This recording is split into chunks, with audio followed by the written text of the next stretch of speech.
Good evening and welcome to the February 23rd, 2022 meeting of the East Lansing Planning Commission. Mr. Menzer, would you please call roll? I would be happy to. Commissioner Sullivan. Present. Commissioner Williams. Here. Commissioner Wolf. Here. Commissioner Lapine. Here. Commissioner Wagner. Here. Commissioner Bolman. Here. Commissioner Hendricks is currently absent. Thank you. We do have a quorum.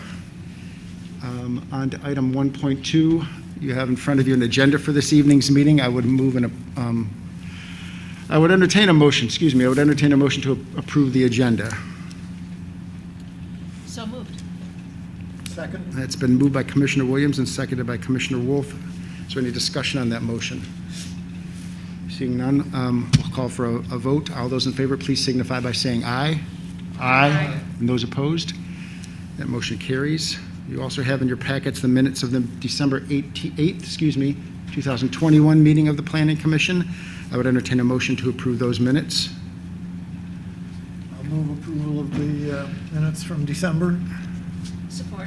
It's been moved by Commissioner Wolf and seconded by Commissioner Williams. Is there any discussion on that motion? Again, we'll call for a vote. All those in favor, please signify by saying aye. Aye. And those opposed? The motion carries as well. We have no committees that might offer reports, and so that brings us on to item 3, staff reports. Mr. Menzer. Hello. Greetings. Sorry, that was pretty loud.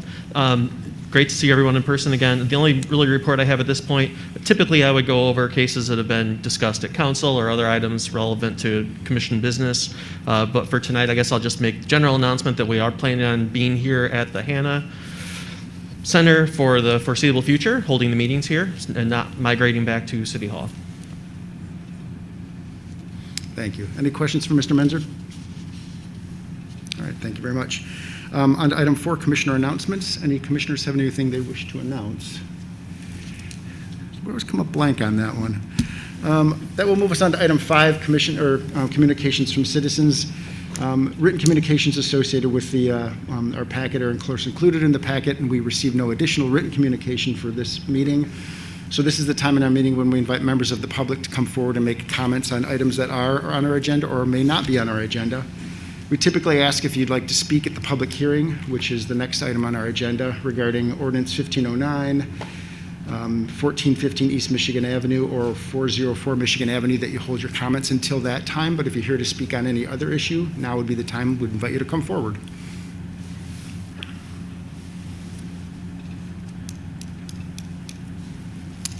Seeing no one come forward, so that will move us on to item 6, our public hearings, our first public hearing of the night. This is ordinance. Oh, excuse me, was there a hand? We have Oh, yes, thank you. Thank you. I'm remiss. We may have some remote attendees. Ms. Ordialis, would you please invite them to come forward and speak? Thank you. The caller with the last 3 digits of their number 534, you are now able to talk.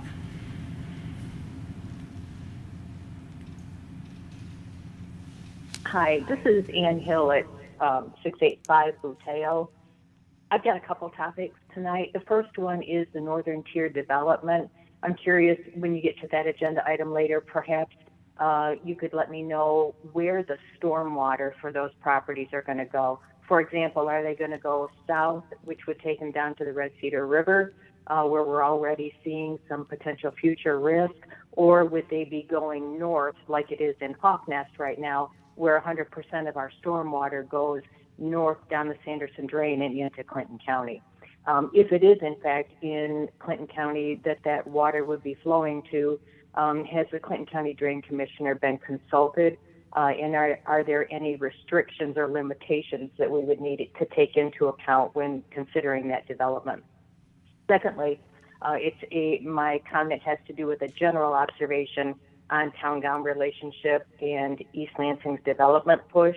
My comments have nothing at all to do with the applicants at tonight's meeting. I'm not opposed to any of those fraternities per se. But the city has pursued a very aggressive, what I'll call and have heard called, a stack them and pack them strategy, where it's to build high rises or to build multi-floor buildings and then stick as many people as you can into those. And we've been doing that significantly over the past decade plus. which means that we have a lot of students that come into very close proximity with one another. And I think that it may be one of the things that's been overlooked while we've been watching some financial aspects to what are the great things with building these large buildings. I think we've been very optimistic that students are always going to be on their best behavior, and many of them are. However, there have been instances in the past that we'll remember very well with the pandemic where we had bars and lines that were queuing up to get into restaurants and et cetera. And I think that if each and every one of us looks at how we've been in the past as we've grown through time, that we all didn't make necessarily the best decisions. We're all human, and I hope that as we go forward, we take those things into account. We do hope that people behave in a manner that is helpful to the entire community, but we need to recognize that that's not always going to be the case. Then we still don't know what the impacts of the pandemic are going to be. Is MSU going to have more classes online? And will that become a norm? Is office space really going to be that necessary? We've found lots of folks and lots of businesses that are able to reduce costs by having people stay at home. And we are still dealing with inflation. We do have a possible housing bubble burst like we did in 2008, 2009, with the values of houses going up so high in the past year or so. It makes me concerned that that very well could happen. So my bottom line is, with all of these uncertainties, my personal request to the Planning Commission is that we don't rush to do any more downtown multi-story building projects in the very near future. Thank you for your time. Thank you, Ms. Hill. In the queue is Chad Veldkamp. I am now allowing you to speak.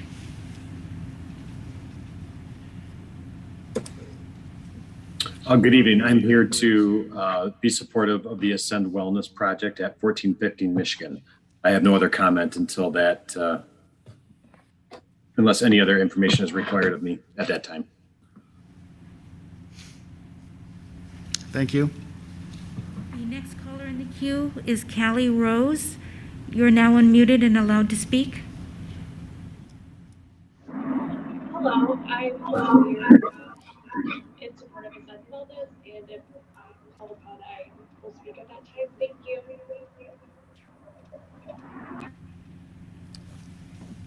Ms. Rose, we're having a difficult time hearing you. Oh, I apologize. I'm very supportive of Ascend Wellness as well, 1450 East Michigan Avenue. I may have further comment if necessary at that time.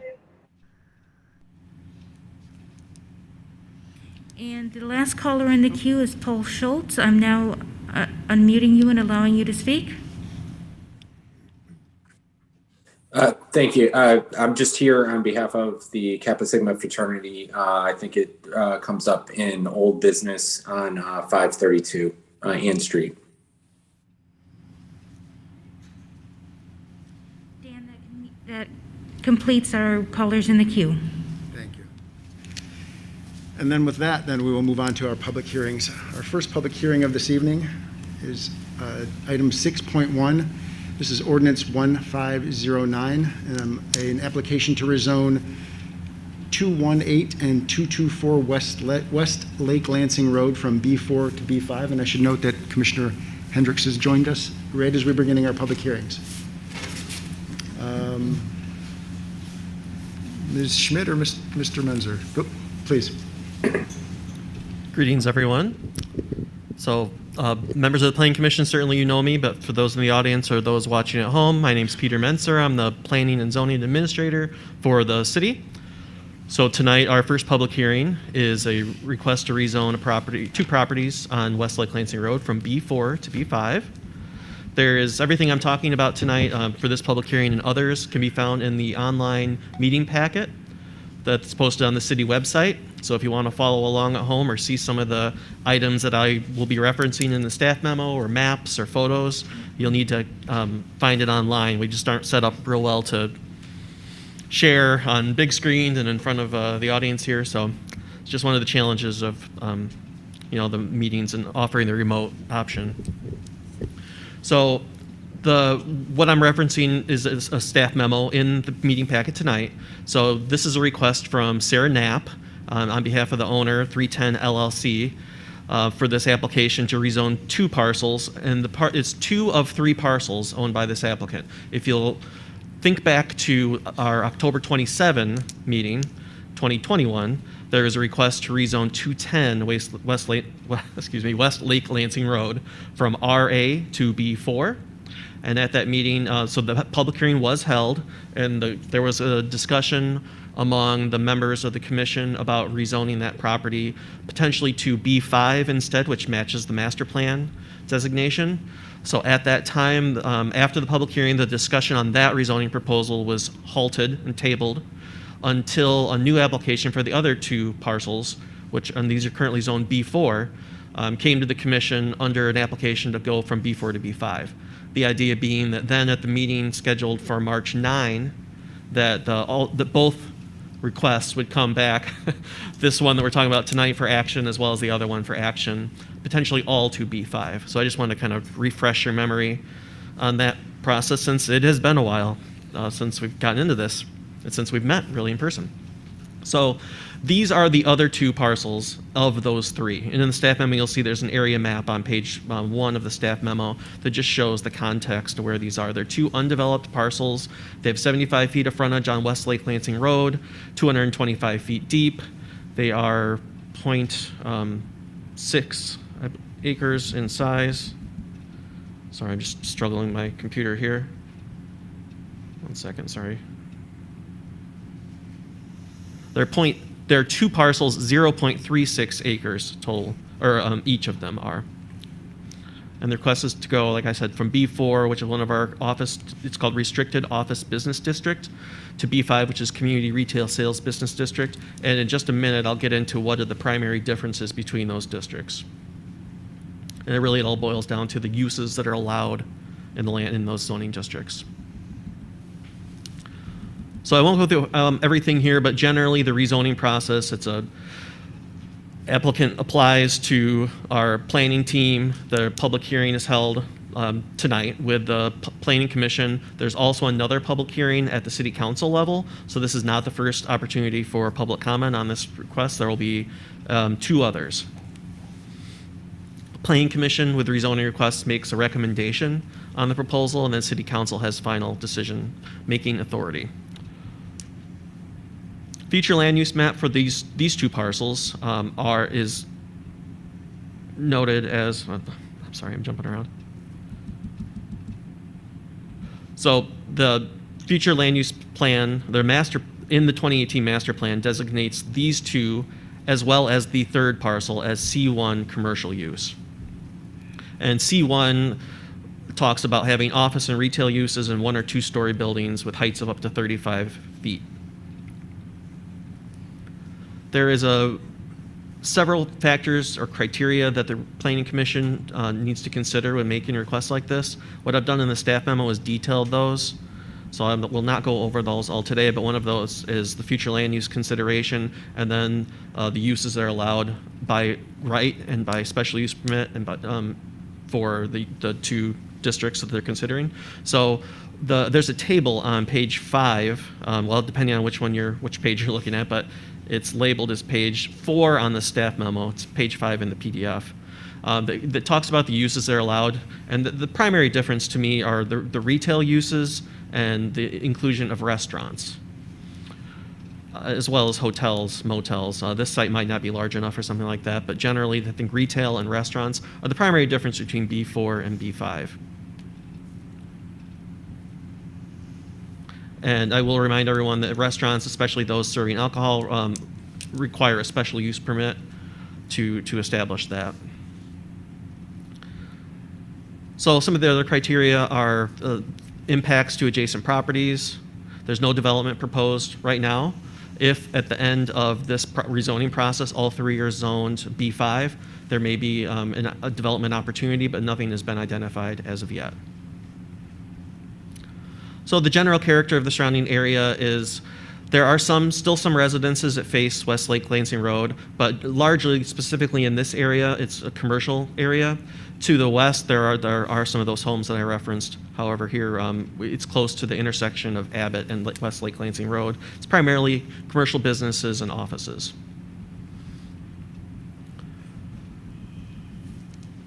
So I don't really have anything else to add right now. The applicant's here to explain the request further and answer any questions you might have, and we'll plan on this being, there's no motion or resolution or anything prepared for tonight, so that'll be considered at your next meeting in March. Thank you.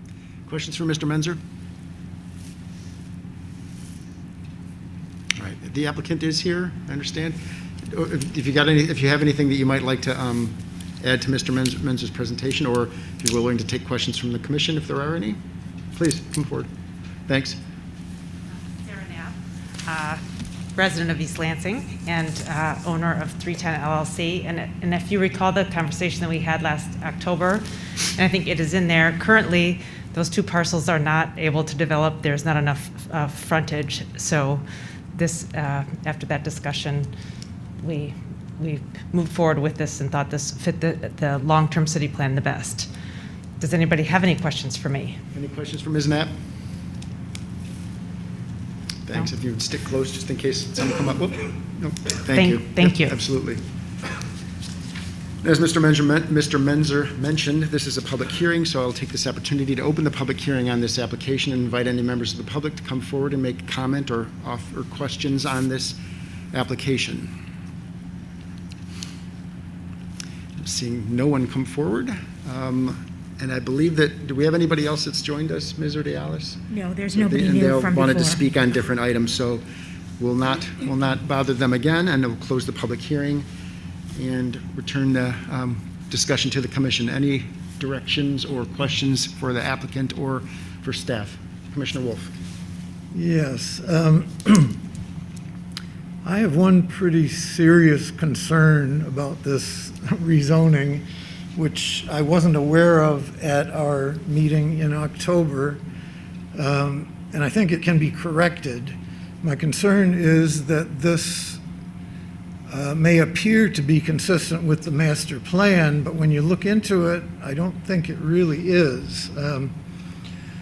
When I started looking at the master plan, I pretty quickly saw three what I would call red flags. If you look at the description of the C1 future land use, which is what is proposed for this property,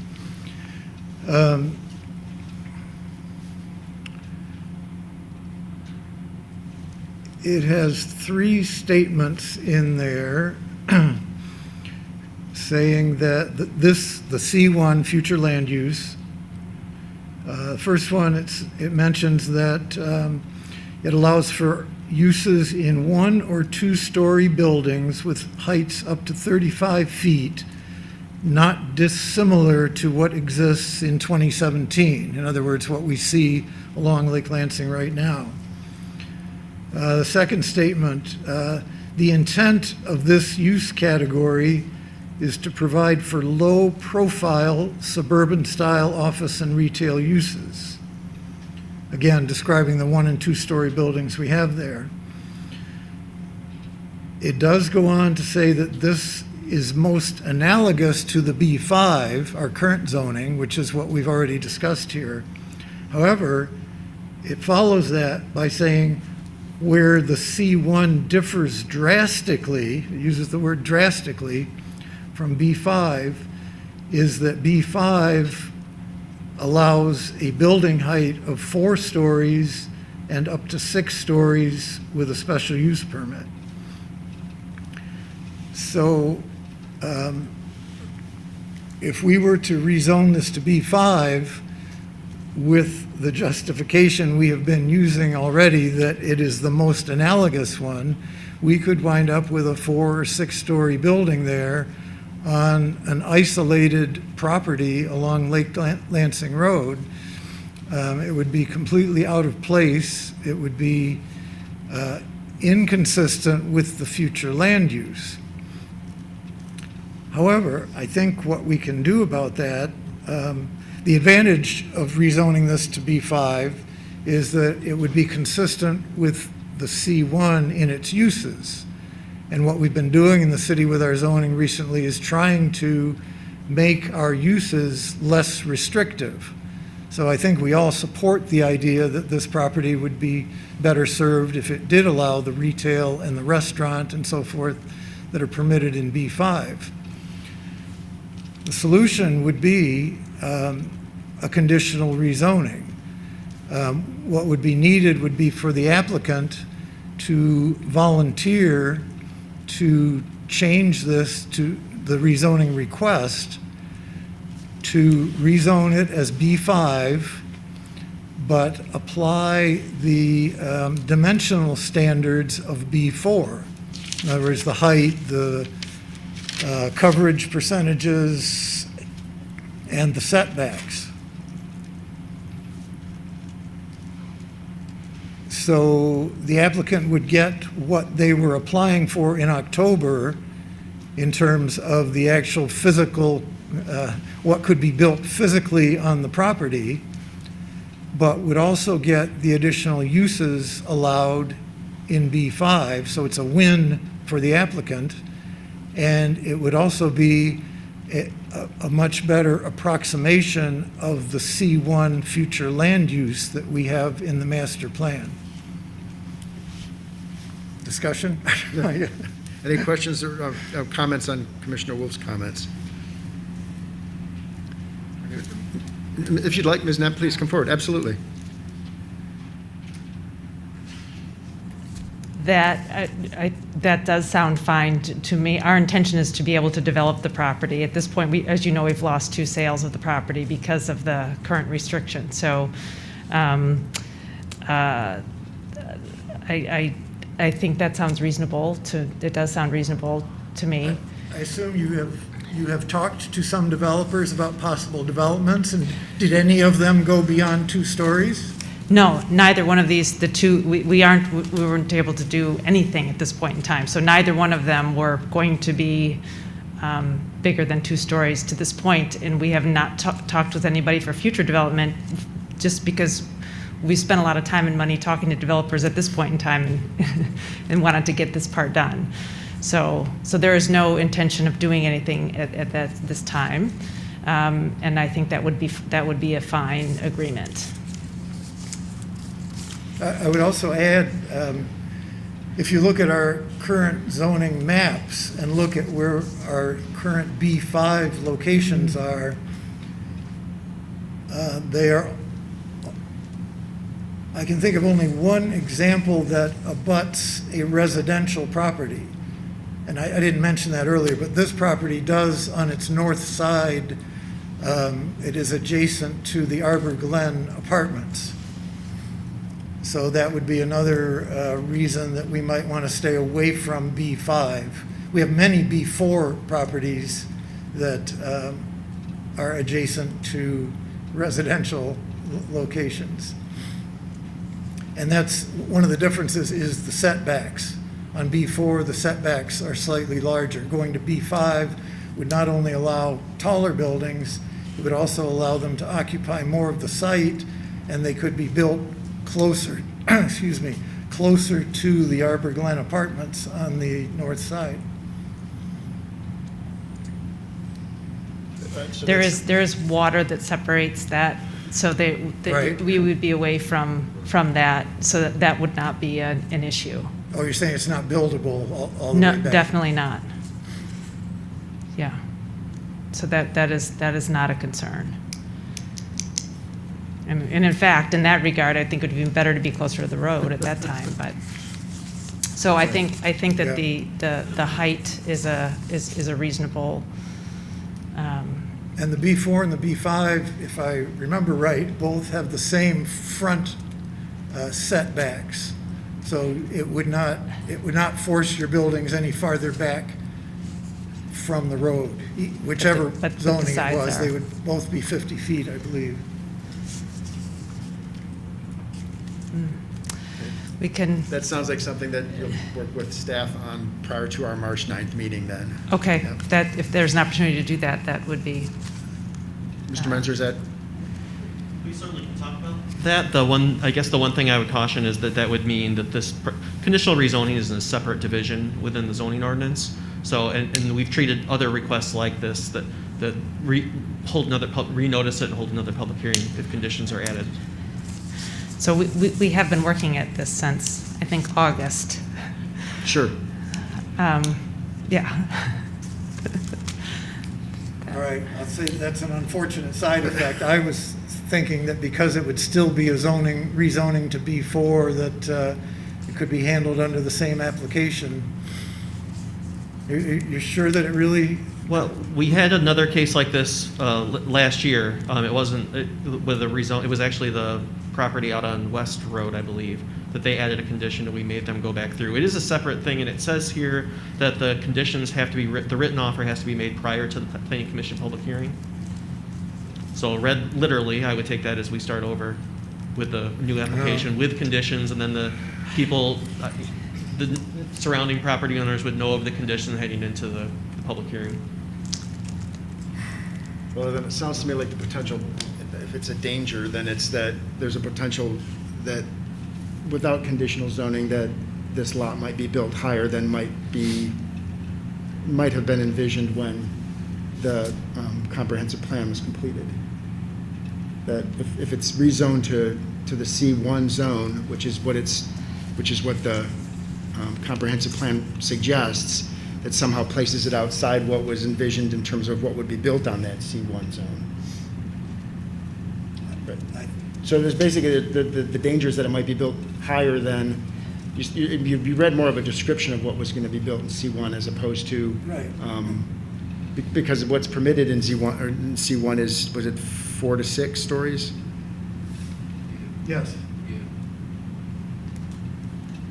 My concern is that it doesn't meet the condition number 2 listed at the top of page 4. I don't- No, I'm sorry, that's not the one, it's the first one. Whether the rezoning is consistent with the policies and uses proposed for that area in the city's master plan. So is this? And I read those examples from the C1 description, that it seems to me the B5 zoning is clearly not consistent with those statements. And yes, the result is it would allow something to be built there that would not be consistent.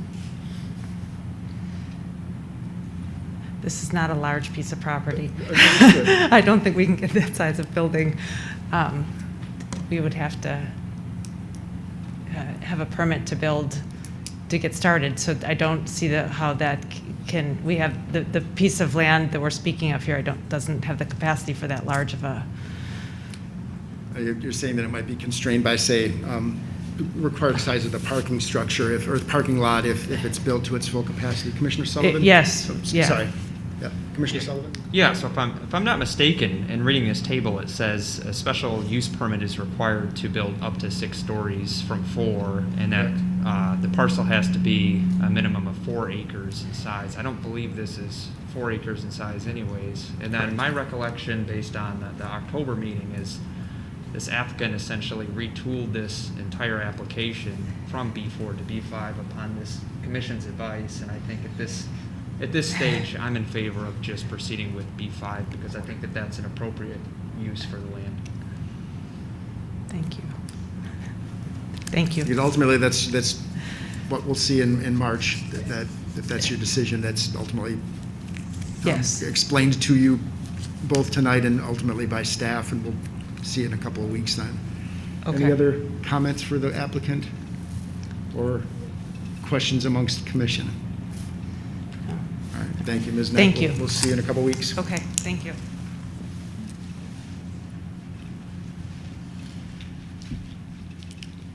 And that will move us on to our second public hearing of the evening. This is an application to establish a marijuana retailer at 1415 East Michigan Avenue. Excellent, thank you. Mr. Menzer. Thank you very much. Absolutely. So the second public hearing tonight is, as our announced by our chair, the special use permit to establish adult use marijuana retail facility. It's at 1415 East Michigan Avenue. This property is on the South side of East Michigan Avenue, just west of the Brody Complex. I didn't go to MSU, but I know a little bit about that area. And it's the former Sawyer's Pontiac dealership. So just very briefly, any marijuana retailer in East Lansing is required to have both a medical marijuana special use permit and also an adult use or retail facility permit. This property was granted approval by City Council back in 2019 for the medical marijuana provisioning center and has been working towards developing the site, is now back for the adult retail sales component of the permit, as they intend to provide those products at the site. So as you probably noticed, my staff memo focuses more on the land use and not the development. The development went through site plan to build the space. What's ultimately has happened on that property is the main dealership building was demolished, and the smaller building is the used car sales building, is a separate standalone building on that site, is being repurposed and renovated for the provisioning center or for the sales facility, whatever you want to call that. So the staff memo really just focuses on the land use because a lot of that stuff has been established. All of the project details have been established already, and this applicant's not proposing to change anything from that approval. It's really just to add the retail sales. So trying to get us to today, kind of the initial permit was approved, the special use permit was approved by council in 2019. That ran for a year. That takes us to March 2020. The Planning Commission granted a 1-year extension, and that brought it to March 2021. The city issued a building permit for the demolition of the dealership building back in July of 2020, and the developer has been working to remodel the provisioning center. They filed a permit in February of 2020, and they've had various site issues since then. There's a drain commissioner project on that site, and they can fill you on other details, but so nothing, like I said before, nothing's been proposed, changes to the site, none are expected along the way. Really, it's just focusing on the land use. So like the other permit, like the rezoning, there's review criteria that the Planning Commission uses for these types of requests. It's different from a rezoning. So what we've done in the staff memo is identified the general special use permit standards with just brief explanations under each one. They focus on consistency with the zoning district. Then this facility is appropriately located. The city has 4 marijuana retail overlay districts in the city, and that's by ordinance. So this is one of those 4. So it is appropriately located correctly to even be considered for a permit like this. As I mentioned, the site plan's been approved by council. No change to the site. There are, as you'll see when we get to the conditions, there are a bevy of conditions related to the use, and a lot of them are the same conditions that were on the initial permit. And I do want to really quickly note that I posted it on the website, but the applicant has requested a decision on the same night as the public hearing. They want to get moving quickly and didn't realize that this would take 2 meetings. So I have included both their email, and this is where you'll have to see I added them this afternoon. There's an email just requesting a decision the same night. And what I've also done is drafted a motion and some potential conditions. In addition to the standards for the SUP, there are additional standards for the marijuana establishments, and this is compliance with state law. The applicant is in compliance with state law and definitely has to produce that to staff to ensure that has happened. That was added as a condition as well back in 2019. They do meet the locational standards, being 1,000 feet from any school, including licensed facilities for after-school programs, childcare centers, daycare centers. Just looking at anything that really jumps out at us. A lot of just boilerplate conditions related to the operation and compliance with the city's various marijuana ordinances. There are specific use standards for marijuana retailers above and beyond the additional standards that are above and beyond the general standards. But those are just simply a phrase about undue concentration of similar uses. So this proposed facility, it's the only one in this overlay area. There is one outside of the city's municipal boundaries towards the Frandor area another retail sales facility, but nothing in this overlay area that was established by the city. Hours of operation, those are, as stated before, they can't be anything outside of 8 a.m. to 9 p.m., and that was reflected in the condition in the 2019 approval, and you'll see in the one I've added here. So I won't go all of those, but it's all about compliance with state and local law. So as you go to page 8 in the PDF, I've included a motion to, if interested, suspending your bylaw to allow a decision on the same night as the public hearing, as well as a motion to recommend approval of the special use permit, along with some potential reasons and then some potential conditions. A lot of the conditions are mirroring those that were approved in 2019. As you may see in condition number 1, rather than list all the development-specific conditions, I just simply said all applicable conditions related to the development and operation of the property from the 2019 special use permit site plan approval shall remain in effect. And then I have a pretty generic condition about the project remaining in compliance with any applicable state, local statutes, codes, and regulations. I'm available for any questions. There is a representative of the applicant here in person, and I believe we've got a couple supporters online. Thank you. Questions for Mr. Menzer?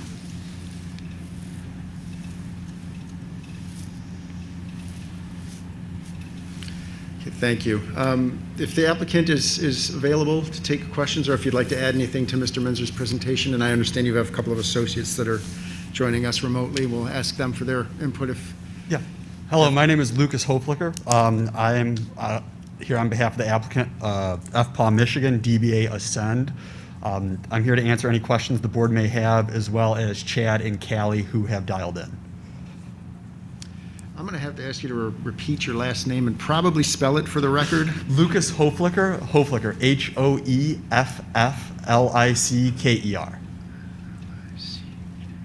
And first name was Lucas? Yes. All right, Mr. Hoflicker? That's correct. All right, I'm sorry. I prefer to, just rather than saying, hey, you, did you have anything you'd like to add to Mr. Menzer's presentation? No, I think he hit it all. All right, any questions for Mr. Hoflickers?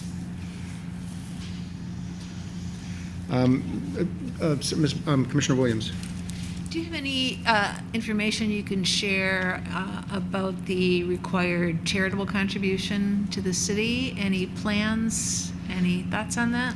I know there has been plans. We've recently hired a director of social equity at the company, and I know they are working through kind of municipality by municipality, honoring all of those commitments. I can definitely get you more information on that, but I know they have started to begin to look into it and look into different causes. But you don't have any corporate priorities that you're looking at advancing through that program? A lot of Ascend's corporate responsibilities and what we look at and we've given back to are a lot of bringing communities and citizens that have been disproportionately impacted by the war on drugs and that have spent prison time by that, reintegrating back into society and helping those folks get businesses and different programs started off the ground. I know that is one cause that Ascend has deeply rooted about, as well as a few other 501c3s. Ascend also has the Ascend Foundation, which is a national 501c3 that we give back to different charitable and community foundations with. Thank you. Other questions for the applicant? Commissioner Wolf? Yeah, I don't remember this from your medical application, but and I don't remember your corporate structure, or the basic question is, do you have other retail locations selling Yes. marijuana in Michigan? We have other locations in Michigan. We have one in Detroit, 2 in Grand Rapids, 1 in Morenci, and 1 in Battle Creek, and 1 in Kalamazoo currently open. Those are all open? All now? open and operational. Thanks. Any other questions? Commissioner Sullivan? Yeah, just curious, I know you've requested action on this tonight. When is this expected to open?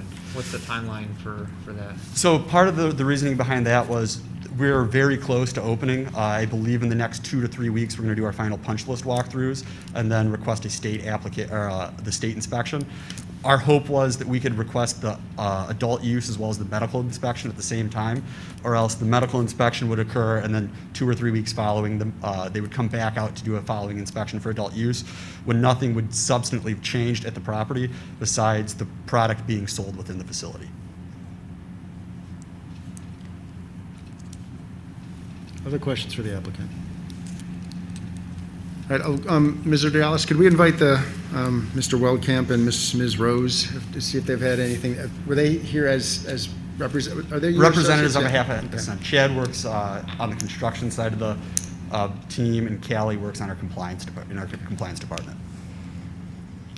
Let's start with Mr. Weldkamp, if he has anything he wants to add. Mr. Velkman? Good evening. I don't have anything further to add, but I'm happy to answer any questions that the commission might have about the construction. Any questions regarding construction? Okay, thank you. And then Ms. Rose? Hi there. I work in Ascent's licensing department. The only thing I would add on Lucas's prior statement about our licenses, 3 of the 6 locations are co-located adult use and medical facilities. So we do have facilities that are operating in a similar manner. And then otherwise, any questions I can speak to, I'm happy to do so. Any other questions for Ms. Rose? All right, thank you. If you just stick close in case there are other things do come up. Again, this is a public hearing, and so I'll take this opportunity to open up the public hearing to the public. If there's anybody here present this evening, and I see that we've got one additional person joining us remotely, if you have any comments to make regarding this application, we would ask you to come forward now and make those comments or pose those questions.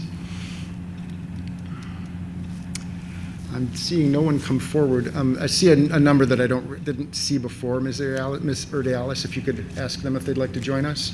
The caller with the last 3 digits of 869, you are now unmuted and allowed to speak.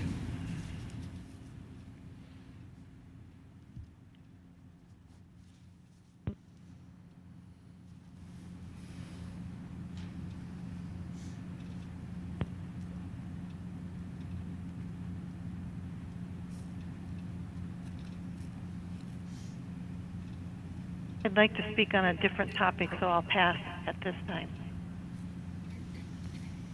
Thank you. I'll ask one more time if anyone locally present here this evening would like to come forward. All right, I'm seeing no one come forward, and so then we'll close the public hearing, and I'll return this to the pleasure of the commission. As was stated, they have asked that we waive our typical procedure requiring an additional meeting. Let's start with that, perhaps. Commissioner Wolf?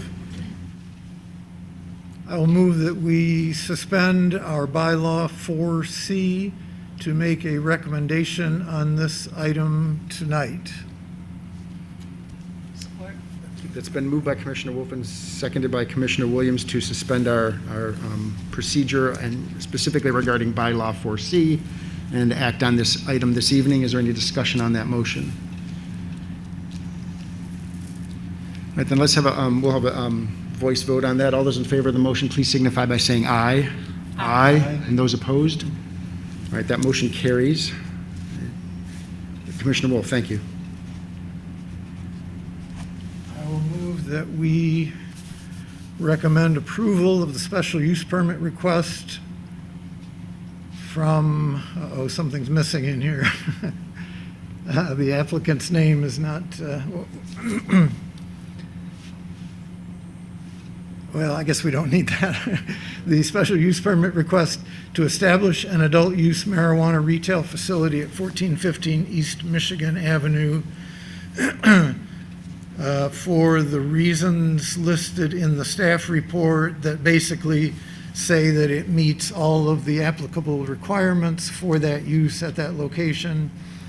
And with the 17 conditions of approval listed in the staff report.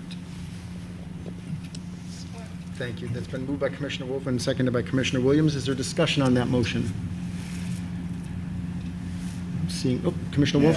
I'll just say that the reason we're doing this is, at least in my feeling, this is a pretty automatic request because they have already been approved for medical marijuana, and that's really, in a sense, our only previous requirement to be eligible for a adult use, special use permit. Agreed. Any other discussion? All right, then we'll have a voice vote. All those in favor of the motion, please signify by saying aye. Aye. And those opposed? That motion carries. That'll bring us to item 6.3, our final public hearing of this evening. This is an application to establish a fraternity at 404 Michigan Avenue. Ms. Schmidt. Good evening. I could tell this time. Yeah, we're going to make it obvious for you. Good evening. This building at 404 East Michigan Avenue is on a quarter-acre lot. The property is zoned in the RM54. This zoning district does allow for fraternities and sororities. The property may be in a historic district. Right now, we have a conflict between our recorded property program that we use and our map, historic district map. We'll have that response for you by the next meeting. The house was built in 1912. It is 2.5 stories. It has 2,956 square feet above ground, and then it has a full basement with access to the outside. So it's a walkout basement. The surrounding land uses are predominantly occupied by student rented properties. They range from 56 people per building and up. The surrounding properties, there are some fraternities and sororities very similar to 404 East Michigan. There are no proposals to renovate the inside. There has been one modification to the outside since the application was submitted. They did enclose a dumpster and recycling area, which would have been a requirement for this property. However, having thought that they were in a historic district, we requested a certificate of appropriateness. The applicant has already submitted one, and we will know by the next time if it's really has to be gone, if we have to actually process it. The house is being used by 12 members of the Kappa Sigma Delta Psi fraternity, and they used that during the 2020 school year. That's the same fraternity that is being reviewed tonight under 532 Ann Street. So they are the same 12 members of the 45-member fraternity that is being reviewed under the other property, which is 15 members. The parking lot is located behind the house. It has access off Elm Street. They have 10 parking spaces, and they're only required to have 6. The project does have a bike rack. I believe in the report we referenced that it only had parking for 4 bicycles, and they're required to have 6. However, after speaking with the applicant and discussing that the bike rack is actually supposed to be turned at an angle that the bikes can be accessed from both sides, opposed to where it's shown in the picture on the report, that under those circumstances, it will hold 8 to 10 bicycles. So they are meeting that requirement. They will have to make sure that that bike rack is relocated so that that can be handled both for 10 bicycles. The trash and recycling bin, as I mentioned, is been built under the fire escape, and there's a picture showing before and after in your report. The 224 square foot living room, as well as the 539 square foot open space in the basement, are the only 2 spaces that would allow for gathering. They will have an occupancy limit on both of those spaces. Having said that, they will be limited on the number of people gathering at the house altogether, and do not feel that they will need additional parking beyond the 10 parking spaces due to that situation, as well as the location across from campus and all of the student housing that surrounds the property. Let's see, the owner's representative is here tonight, as well as the owner, and we are both here to answer any questions you may have. Thank you. Thank you. Any questions for Ms. Schmidt? Yes. Commissioner Wolf, thank you. I noticed that the parking spaces on the site plan are listed as 8 feet by 16 feet, which I believe is smaller than our standard parking space. That's correct. Are those allowed to exist because there are no other changes, or? That's correct. They're not modifying the property, so they would be existing non-conforming. So we still count it as 10 parking spaces? Correct. Thanks. Other questions from Ms. Schmidt? All right, then, and the applicant or representative of the applicant, I believe, is on the phone, but is there somebody here as well that, oh.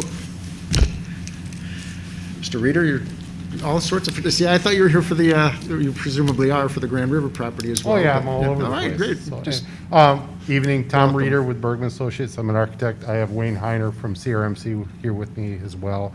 I can answer pretty much any questions. The original submittal was made by CRMC's attorney, but she's somewhere sunny right now, so you get me. Nice. So, but if there's any questions I can answer, I think the two of us can handle it, so. This is it's a question, but I saw that the housing inspector was asking for slightly more, updated or current floor plans. I know you have the capacity to do that. Would that be a problem to provide that? No, not at all. Nothing The, in there but what we're doing, but that Yeah. ultimately, I think that she'd prefer that for her records so I that know, she sees.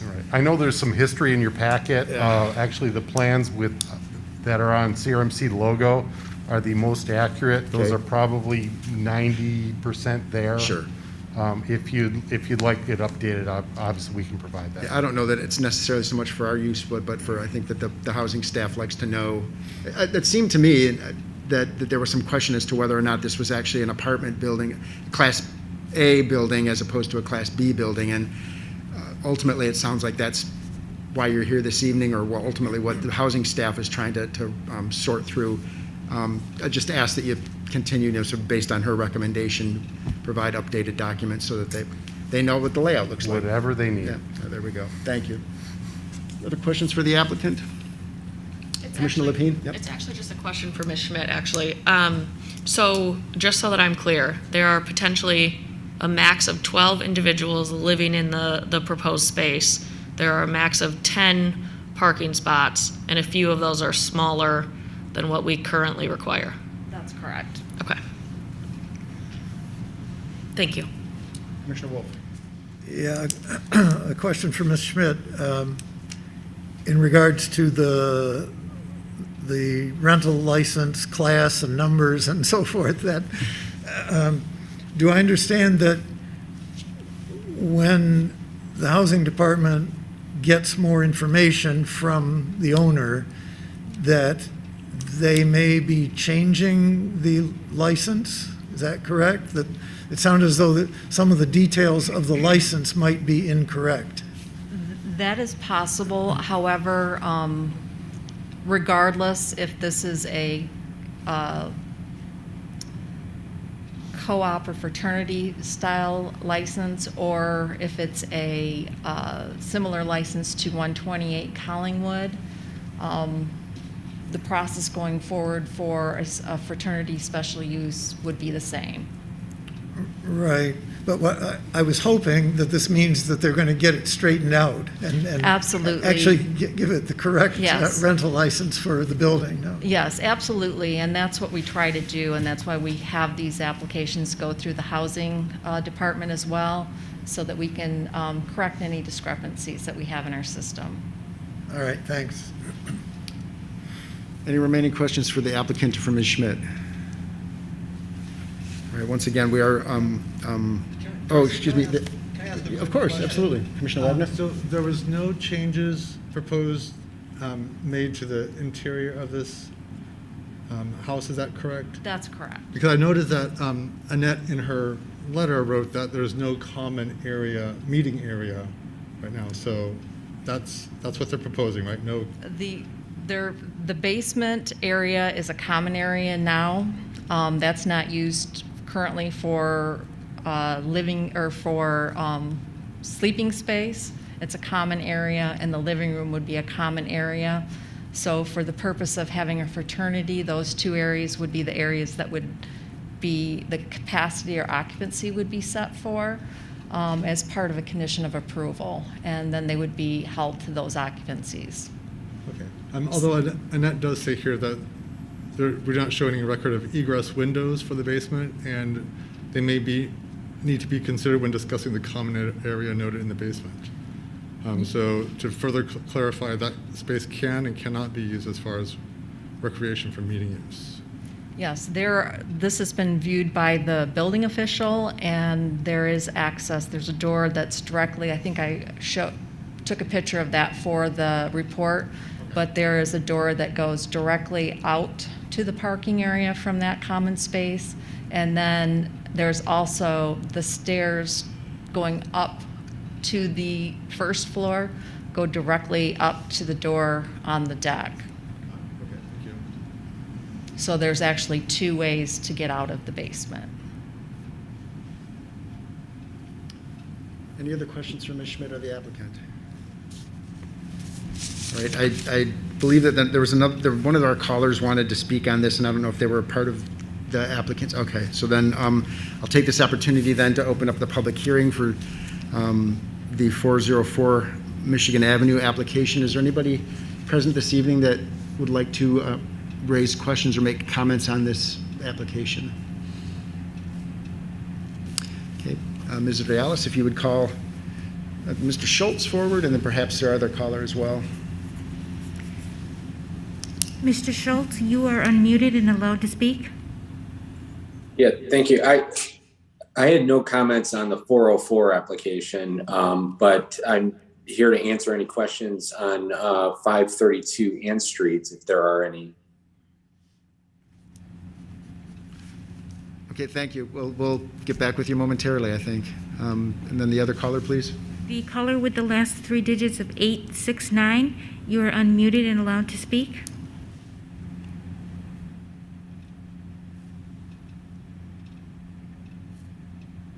I'll pass. I'd like to address the northern tier issue, if that's possible, later when you bring that up.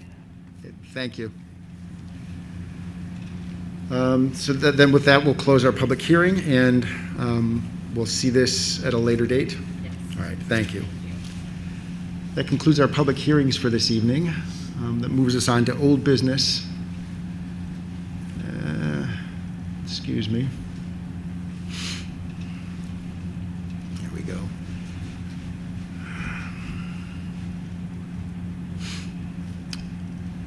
Item 7.1, this is an application to establish a fraternity at 532 Ann Street. Ms. Schmidt, thank you. I'm going to do a little review on this. It went to the Planning Commission for a public hearing on December 8, 2021. The property is a little less than 1/4 of an acre in size with frontage on Ann Street. It also has an alley behind the house and to the side of the house. The east and south side of the house front on a public alley, so they are has 3 sides fronted.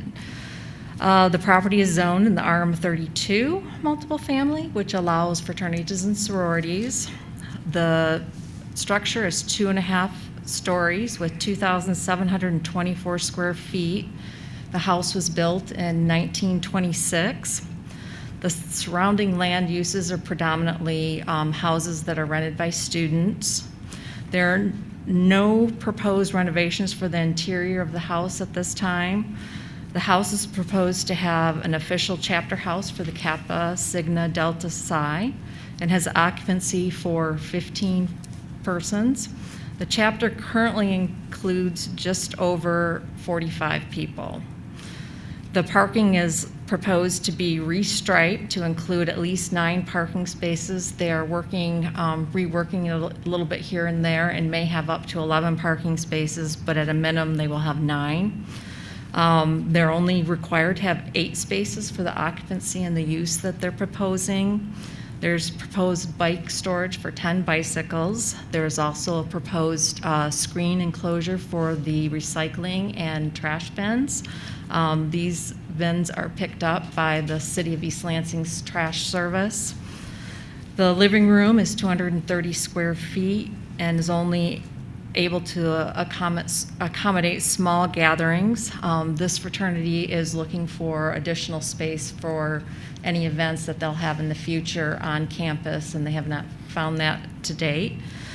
Since the size of the living room is limited, they don't foresee having a large number of people outside of the occupants of the house for gathering, so they anticipate that the parking outside the house on the street will suffice for any additional parking that they will need.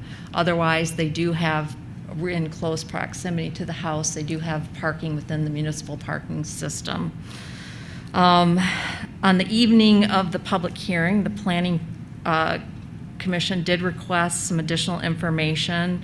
We wanted to know if the third story had the proper egress as well as the basement. There are photographs in your report that show egress windows on all the 3 of the basement bedrooms, as well as a fire escape on the 3rd floor. The commission also requested an update on the reinspection of the rental license. The inspection was held on February 8th, 2022, and they did complete the inspection and got full approval for that. With that, in the packet, I did provide a motion as well as rationales for approving the property with conditions. I would be happy to answer any questions you may have. Thank you. Any questions for Ms. Schmidt? Is Mr. Schultz the part of the applicant team, or is the applicant team here? I think Mr. Schultz is okay. If we could, Ms. Alice, if you could let him in one more time, and if you, Mr. Schultz, if you have anything you want to add to Ms. Schmidt's comments? I don't have anything to add, but I'm happy to answer any questions if there's any further questions. Thank you. Just stick close. Any questions for Ms. Schultz or Mr. Schultz or Ms. Schmidt? All right. Thank you, Mr. Schultz. I'll return that back. We'll return it back to the pleasure of the commission then.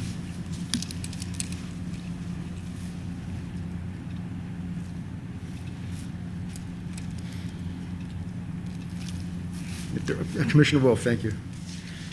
I will move that we recommend approval to City Council of the site plan and special use permit request from Delta Psi Alumni Housing Corporation for the property at 532 Ann Street for the 4 reasons cited in the staff report, which basically say that it meets all of the requirements for both the site plan and special use permit, and with the conditions, 6 conditions of approval in the staff report.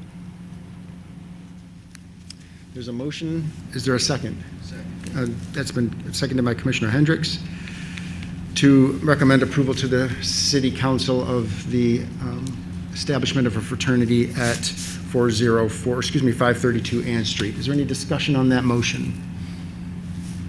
Seeing none, we'll have a vote. All those in favor, please signify by saying aye. Aye. And those opposed?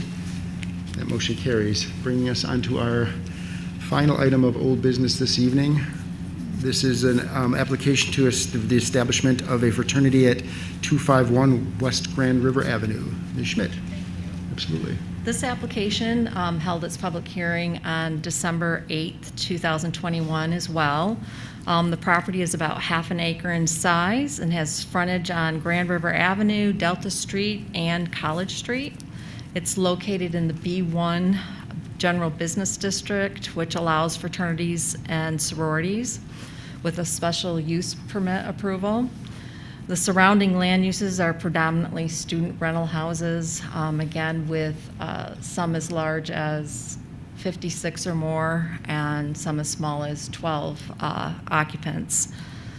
The site has 31 parking spaces behind the building, where 23 spaces are required for proposed occupancy and use. The applicant is not proposing to modify the interior of the building. Well, they are modifying the interior of the building to house 44 occupants for the fraternity. They are also doing some modifications outside.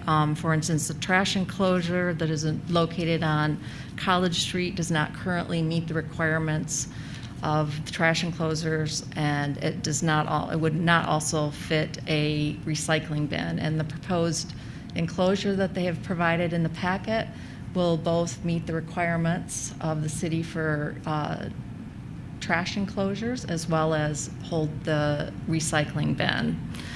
The basement includes an additional 1,033 square feet of usable space for the fraternity to hold social events. This basement does have 2 egress stairways to the first floor. Again, that will be required to have occupancy set for any of the social areas. The evening of the public hearing, the commission did not request any additional information. Staff did include a motion in your current report that includes rationale for approval of the project as well as 4 conditions of approval.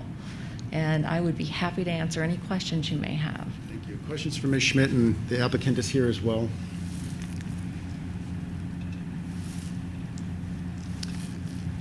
If there are no questions, then a motion would be in order. Commissioner Wolf.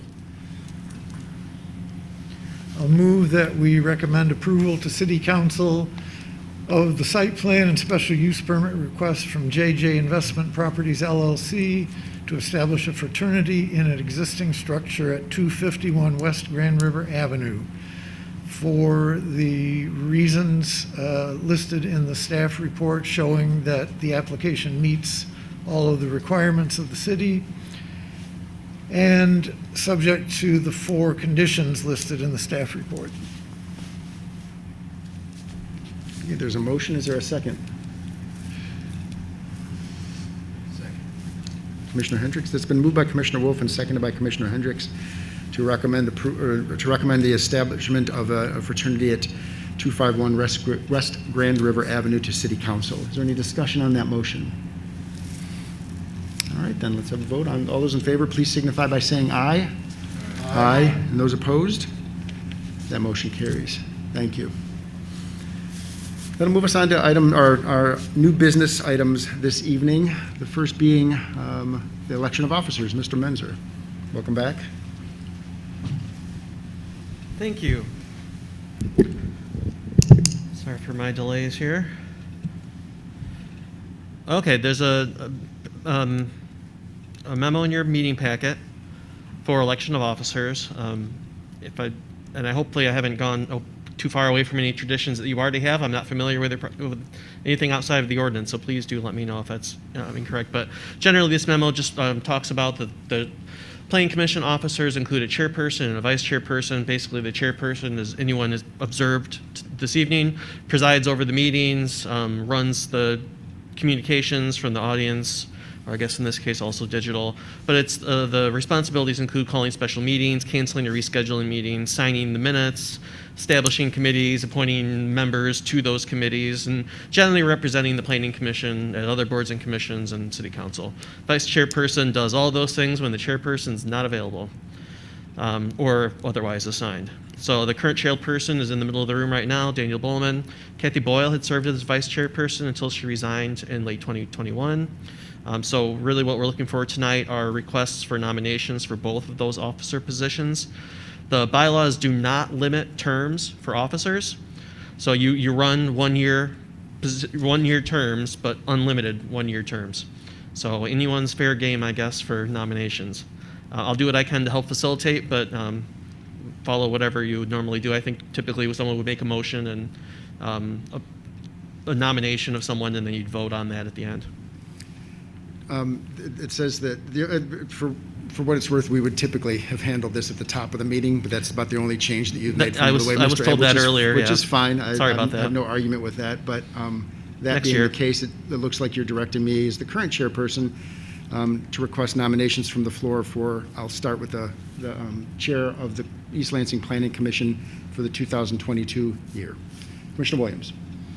I'd like to nominate Commissioner Daniel Bolman for the position of chairperson of the East Lansing Planning Commission.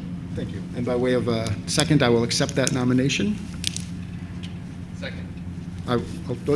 Then I'll allow you to second, Commissioner Sullivan. That would be just fine. Are there any, I'll call once again for any other nominations for the chair of the Commission of the East Lansing Planning Commission for the 2022 year? I'm seeing no other hands, so that will close our nominations, and we'll have a vote. All those in favor of Daniel Bowman serving as the chair of the Planning Commission for the 2022 year, please signify by saying aye. Aye. Aye. And those opposed? That motion carries. At this time, I would like to call for nominations for the vice chair of the East Lansing Planning Commission for the 2022 year. First, I want a point of order. Yes, Normally, in an election in this type of group, seconds are not required. Is that right? A nomination can be by any individual, and it is a valid nomination. Thank you. Then I I'm won't pretty ask sure for the that's the way second we on have handled it before. That's fine. Thank you. Commissioner Williams. I'd like to nominate Commissioner Joe Sullivan to serve as vice chair of the Planning Commission. And as I've just been informed, there is no need for a second, so unless Ms. Commissioner Sullivan is not interested. No, I appreciate the recommendation. Thank you. I'll you. gladly accept. Are there any other nominations for vice chair of the Planning Commission for 2022? Seeing none, so then we'll close nominations and call for a vote. All those in favor of Joseph Sullivan serving as the vice chair of the East Lansing Planning Commission for 2022, please signify by saying aye. Aye. And those opposed? That motion carries. Congratulations, Mr. Commissioner, Vice Chair Sullivan. Moving on then to item 8.3, our work plan for 2022. 8.2. Did I? Yep. Sorry? Land use map. No, I've made bad notes. I transcribed the agenda poorly, I'm afraid, so I'm going to have to go back up to the top here. It's a bad start. Oh, goodness. 8.2. Yeah, I've got an old agenda, I think, then. According to my agenda, 8.1 is election of officers.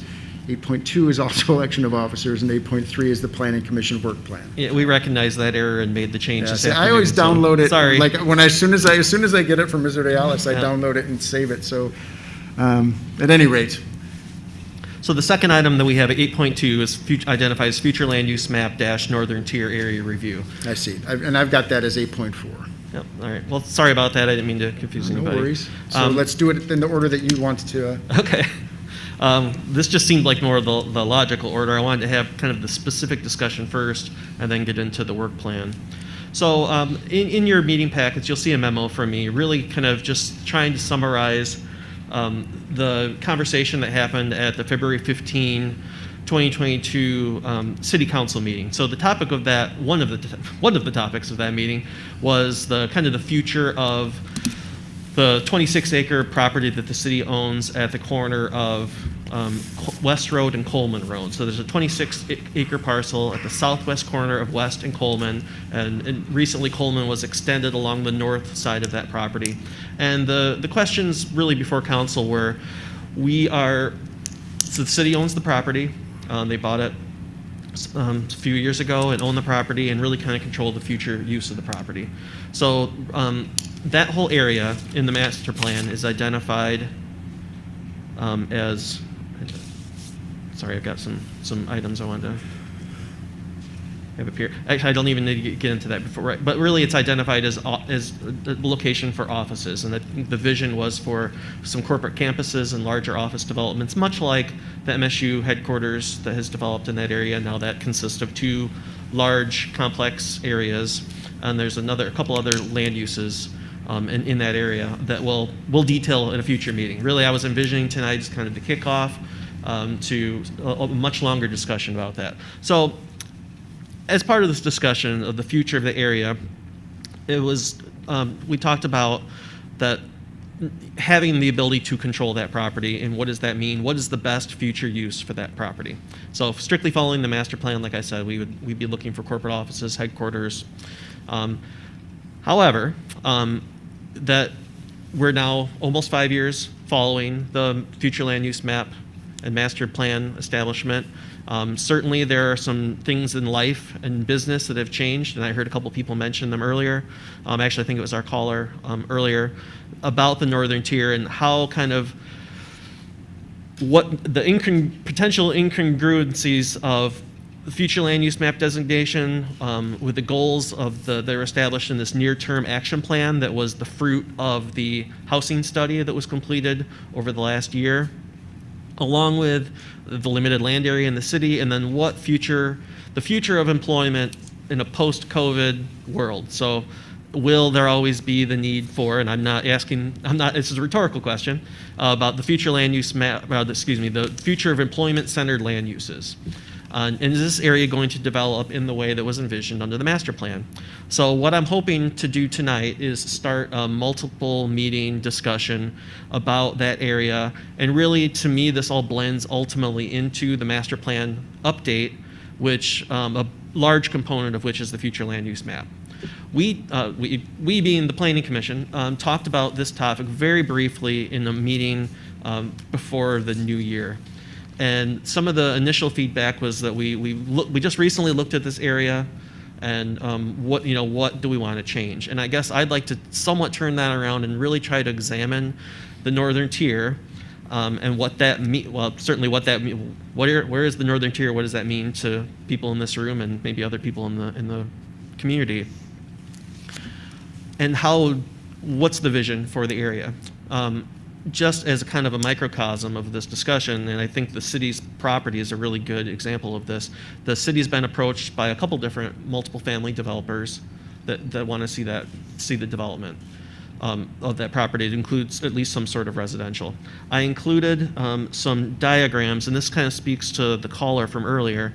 I do want to just clarify that there is no development proposal for this site at all.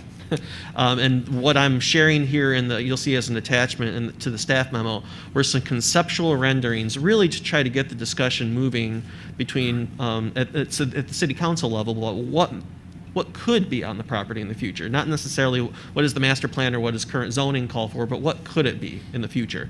So you'll see they had provided a mix of residential and office and retail and possibly assisted living facilities, and they just drew some really buildings on the ground and how it might look, just to try to kickstart the conversation.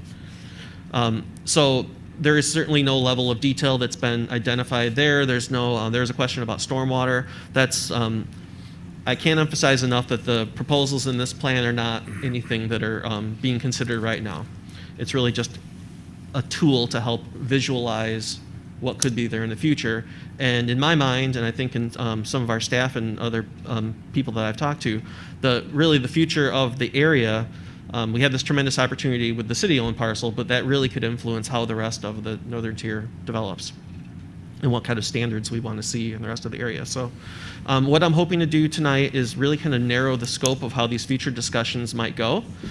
So I think initially I'd like to focus on what kind of information do we need to assemble as our staff to help facilitate these ongoing discussions. And there are things that I can have prepared for the next meeting in March. Part of that is the geography of the area, really identifying, kind of narrowing down the scope of specifically which land area are we talking about. The history of the area, there have been a couple different previous planning efforts for the northern tier, one of which was, I think, going back to 2002 and maybe even before. But sort of a review of kind of how we got to now, what did past plans envision in the area, what does the current master plan look at, and how that might impact future development. A review of developments that have occurred to date. So I think we can actually chronologically go through and say this is what has happened, and from that look ahead to see what we expect that might happen, or just based on current developments and where they did they meet the expectations, I guess, that in the previous visions. Certainly a series of maps outlining current zoning, current future land use map designations, existing land uses, and any market data we can pull together, as well as current population and trends. And then one thing, a little harder to narrow down, but what is the build-out potential and related limits to density, just based on current zoning? So under current zoning, what theoretically could be built, and this is really just estimates. And then how might that change if the future land use map vision changes? And then certainly transportation. If people are going to live in that area, how are they going to get to where they work?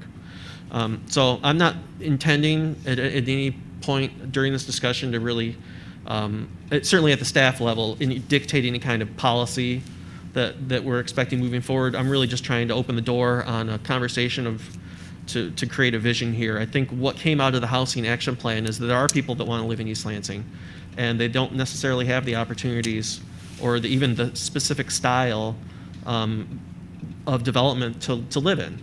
So that's anywhere from the actual literal shape of any new construction or the amenities it might offer. So that's where I'm trying to get to here. What I've included in the staff memo is just the actual housing action plan, the takeaways, and you'll see there's some elements that all of this kind of runs together. And when we get to the next item, you'll see in the work plan, I think all of this is moving towards an end, which is ultimately the update of the master plan, but also trying to envision this area through a housing perspective. So some of the items in the near-term housing action plan are looking at potentially increasing density in an area just north of the downtown. So it would be the implementation really of the Shaping the Avenue, the form-based code, in a much smaller area. And we've talked about this very briefly, but in a smaller area north of the downtown where there may be an opportunity to have some of the elements of form-based code implemented, which could be reduced setbacks, taller buildings, potentially higher density. There are also equity issues in housing. So the city's been looking at working with our other partners at the university and through the housing program, the housing office here in the community about different programs already that are available to people, but also in possibly expanding those. That's kind of out of the Planning Commission's purview, but looking at things like we talked about the PUD and the utility of that. Does it need to be updated? Let's see here. So along with the PUD, the cluster development plan, neo-traditional neighborhood redevelopment plan ordinances.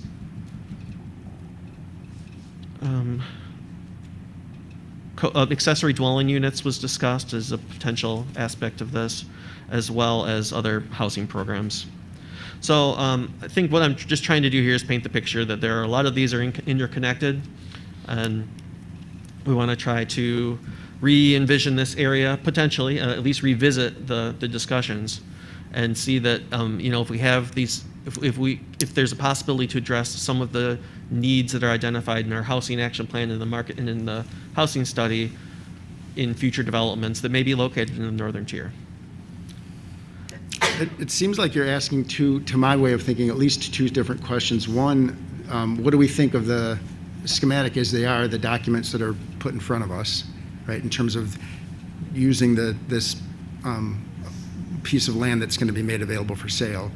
And the second being, do we want to actually go back and revisit that which was determined in the 2018 comprehensive plan and for better or for worse, set aside the fact that it's currently zoned for C2 or the C2 use and introduce actually a more residential component or perhaps entirely residential in this area. And I mean, those are two, sort of two different questions. Maybe there's others that you're actually trying to tease out, but it seems to me that you're actually, that there's a couple of different potentially divergent, but potentially overlapping questions that you're trying to get to the root of.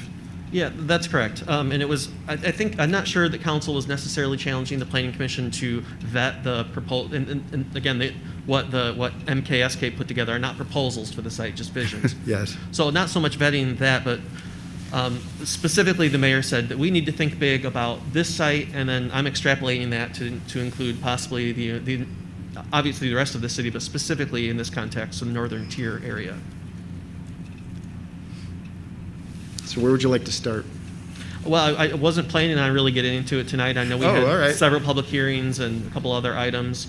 But what I'm proposing is for us to come back.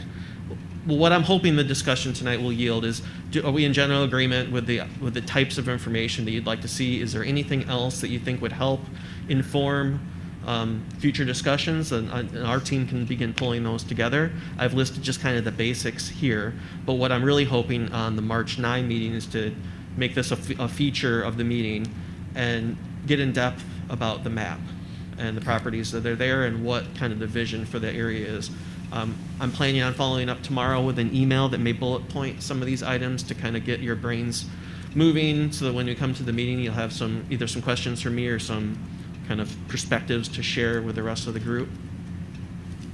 But that's what I was hoping, really, just to kind of to kick off, get some initial feedback, and then we'll hit it hard in March. Commissioner Sullivan, Vice Chair Sullivan. Thank you.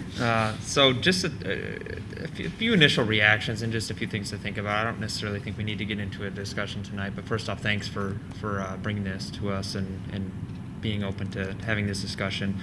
My initial reaction to this, though, is just it's a lot of surface parking. I think this is like 700-ish spots. So I think just whether or not ramps or surface parking is more appropriate. I think residential and commercial certainly seems right initially, at least to me. Additionally, I'm just curious what we know about the Coleman Road extension. I was a big proponent of that. Has there been any data that we've seen, any studies as to what the overall traffic impact of that is? And then just two other just thoughts is, do we have any idea of what market gaps currently exist in the city and what things that we would think are desirable to put here? And then last but not least, what impact would this have on wildlife, in particular deer? So that's it, just a few things that come to mind. Thank you. Any other? Commissioner Lapine, please. Just again, just a couple of thoughts building on Vice Chair Sullivan. I think if I look at the initial kind of near-term housing action plan and reflect on the focus on intentionally addressing equity and housing accessibility and challenges facing our older adult populations and lower income families, I'm not sure that I see any of that necessarily reflected in this. I don't even know what to call it, example, proposed ideas. So I would be interested in seeing if there are maybe some other ways that we could use this space in an innovative way that might meet some of the needs that the community has addressed. If I think back to I can't even remember when it was, but the joint meeting that we did with the Housing Commission in whatever month, I think we had a lot of good discussion about the need for more kind of single dwelling units and not as much of a desire in our community for more high rises. So I'm not sure if even like another 4-story hotel would be something that would resonate with our community. So maybe just trying to think a little bit outside of the box, since this, to your point, Mr. Mesner, is such a opportunity for our city to kind of try out some new solutions when it comes to this type of space. So I guess just trying to think if we can push the options out a little bit further, and maybe even a little bit more of an emphasis on fitness and exercise and more of a green space. There's more parking than green space, which my eye went to pretty quickly. So those are just some initial thoughts. Commissioner Wolf. I am particularly interested in exploring a possible change from the C2 proposed future land use to something more residential. So if you have the 10 bullet points of the assembling information, the different kinds of information, I'd like to make sure that when you do that, within those topics, there's information that will help us decide what kind of residential might be useful there and how much better that could be potentially than the office and other uses. And what I would see, I think someone else mentioned it, is possibly a mixture of residential and the type of retail and services that would support the residences in that area, so that they don't have to go too far to get to services like that. If there's some way to make it an actual walkable area that could be somewhat self-sufficient with services. It's kind of a pipe dream, I realize, in some ways, but It's a fair point.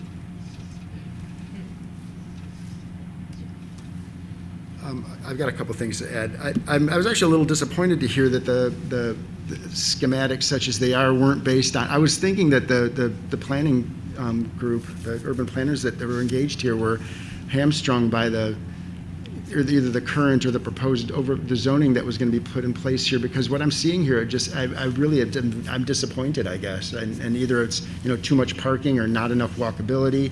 I mean, I'm seeing basically the same thing that's in place right now, and that if there's additional money left in whatever retainer has been paid to them, I would ask them to. I mean, we're talking. They've got half a dozen offices over throughout the Midwest, including one in Detroit. Ask them to shoot for the moon. That I'd like to see something that's really truly innovative, right? And talented planners, absolutely, and that give them some, give them the leash, right? Let them run with it. And I'd really like to see something that looks nothing like what we're looking at tonight and looks nothing like what's currently there. I think that what's there now served its purpose when it was originally considered. Right? We're talking about 80s office parks or industrial parks or whatever, and innovative in the 1970s and 80s. But here we are in the third decade of the 21st century, and things have changed, as Ms. Hill had indicated in her call. That, and as you recapped, that I think there's a great opportunity for something different, whether it ends up being a pipe dream or not. And I think it's a fair point, because ultimately you need that. Critical mass of people before you can generate the commercial that's going to serve those people, and you get the chicken or the egg. Something's got to come first, and that we've got a fair amount of residential in that general area now, and you've got some commercial office, not a whole lot of retail. But anyway, I would, if they're still available, I'd like to see option 3. A couple of other thoughts that. And this sort of gets back to how the ideas overlap with the housing plan. And I'm perhaps somewhat biased in my point of view here, but what I'd like to see is in as much as we've got this great opportunity to build, are we in fact actually neglecting some of the areas of the city that would benefit by building on with something that's perhaps a little bit less profound or impactful? That could be. Are there places? I mean, we talk potentially about are there places to build duplexes and quads closer to the areas where these amenities already exist, where there's already roads, where there's already sewers, where there's already utilities, where there's already commercial development, and the places are there, the spaces are there. They're just not combined into one tidy, very large lot, and. There's no reason, presumably, that we couldn't encourage both, but I'd really like to see us keep a focus on those areas that are currently reasonably well served. Where I live, and I really enjoy being able to walk to to those things that are convenient in our downtown area, schools and libraries and commercial enterprises.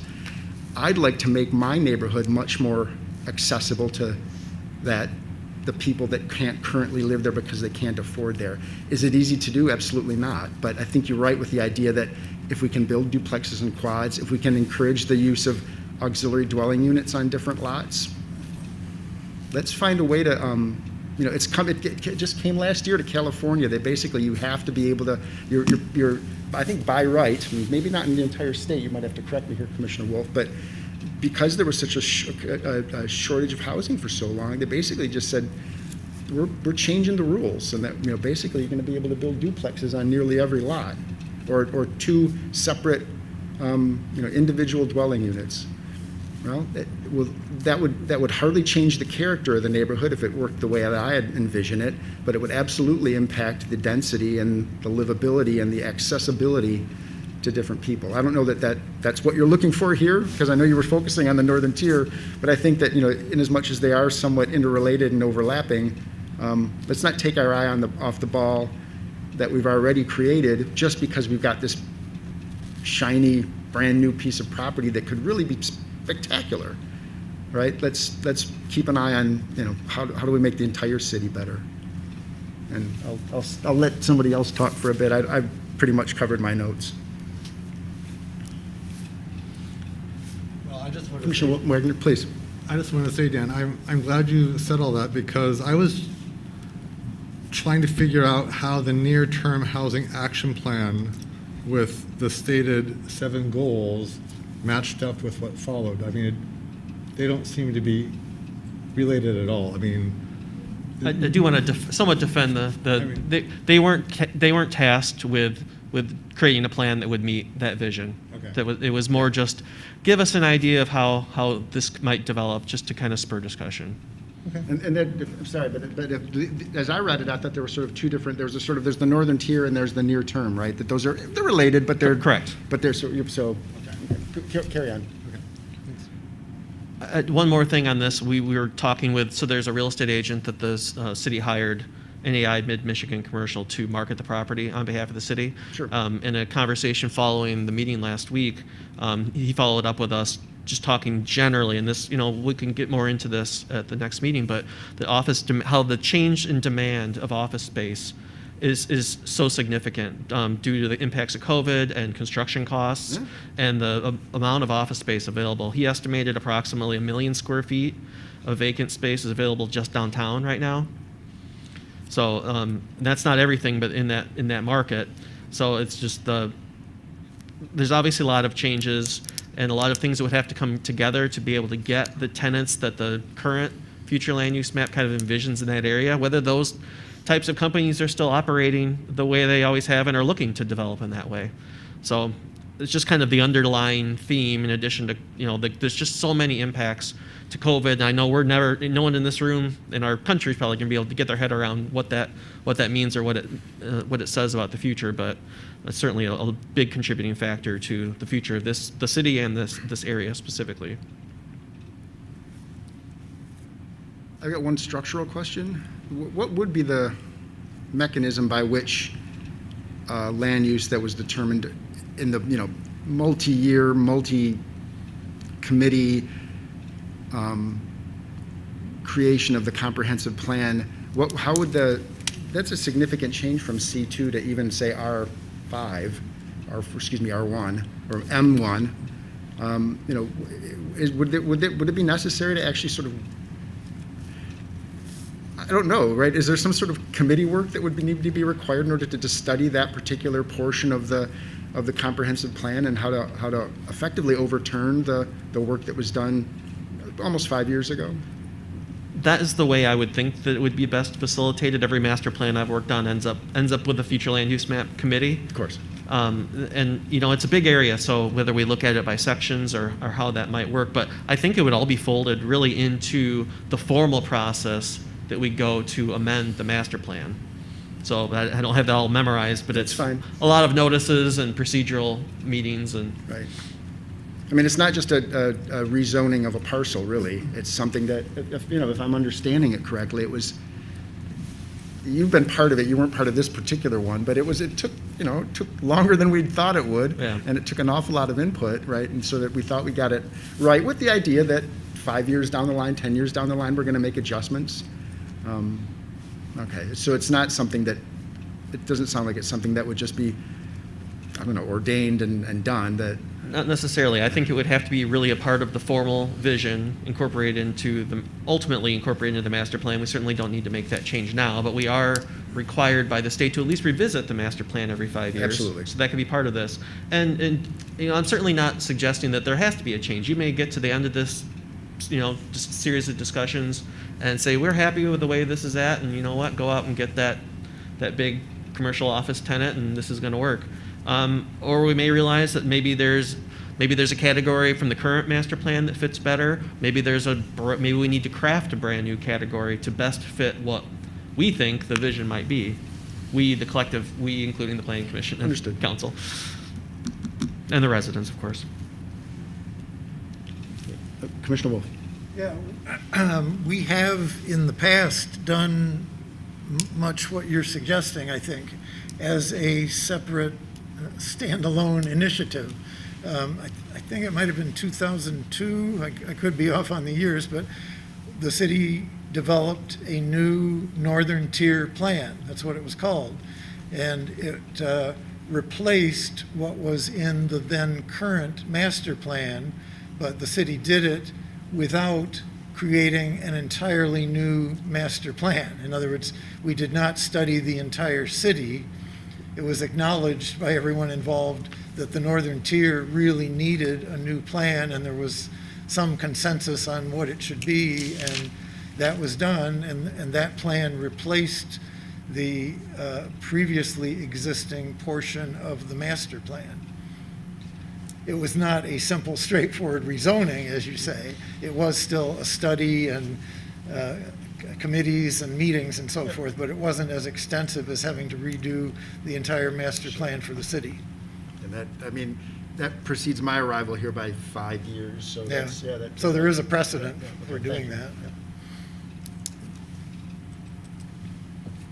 Other questions or comments for staff? Does that give you some? It does, yeah. This is exactly what I was hoping that we could talk about. I really wanted to make sure that we're kind of all in the same boat moving forward, at least in terms of the scope of the mission and what kind of things we need along the way. So I definitely appreciate this, and we'll be back in March. Well, like I said, I'm going to send something out to you separately with maybe some reading materials and some other things that will kind of set the mood, I guess, for future discussions, and then we'll come to you in March. Maybe not with all of the items that are listed in the staff memo, but we'll certainly as many as we can tackle between now and then. Thank you very much. Sure. And did that overlap with item 8.3, or did you want to? I was hoping that we could still talk about 8.3. Yes, please. Yep. Okay. Okay. Well, thanks. Let me pull that up. Still have a caller on hold Oh. that wanted to talk about the Northern Tier. Yep. Please. The caller with the 3 digits of 869, you are unmuted and allowed to speak.